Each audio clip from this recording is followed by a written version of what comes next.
ভারত বাংলাদেশের ম্যাচটি কি আসলেই খেলা ছিল নাকি সাজানো নাটক? বিস্তারিত জানতে ভিডিওটি শেষ পর্যন্ত দেখুন। টি-20 বিশ্বকাপে সুপার 8-এ বাংলাদেশের দ্বিতীয় ম্যাচে ভারতের মুখোমুখি হয় বাংলাদেশ। উক্ত ম্যাচটিতে ভারতের মতো শক্তিশালী দলের বিপক্ষে টসে জিতে বোলিং করার সিদ্ধান্ত নেয় বাংলাদেশ। এখান থেকে শুরু হয় বাংলাদেশ এবং ভারত দলের ম্যাচে সাজানো নাটক।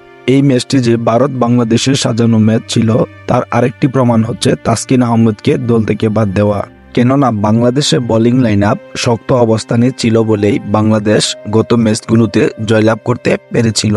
আর বাংলাদেশের এই শক্ত বোলিং লাইন আপকে নষ্ট করে দেওয়ার জন্যই হঠাৎ করে তাসকিন আহমেদকে দল থেকে বাদ দেওয়া হয়। তাসকিন আহমেদ একজন বোলার নয়, তিনি একাধারে বাংলাদেশ দলের প্রয়োজনে ভালো ব্যাটও করতে পারে। তাছাড়া বাংলাদেশ যখন বোলিং করে তখন মাঝে মাঝে বাংলাদেশ দলের ক্যাপ্টেন এমন কিছু বোলার সিলেকশন করেছে যে যারা ব্যাটিং সহায়ক ক্রিজে সুবিধা করতে পারছে না, যারা ভারতের ব্যাটিং এর সামনে দাঁড়াতেই পারছে না, তাদেরকে দিয়ে বল করানো হয়েছে।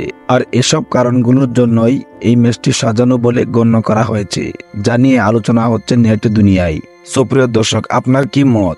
ভারত এবং বাংলাদেশের এই ম্যাচটি সাজানো নাটক ছিল কিনা তা অবশ্যই কমেন্ট বক্সে আপনার মতামত জানিয়ে যাবেন।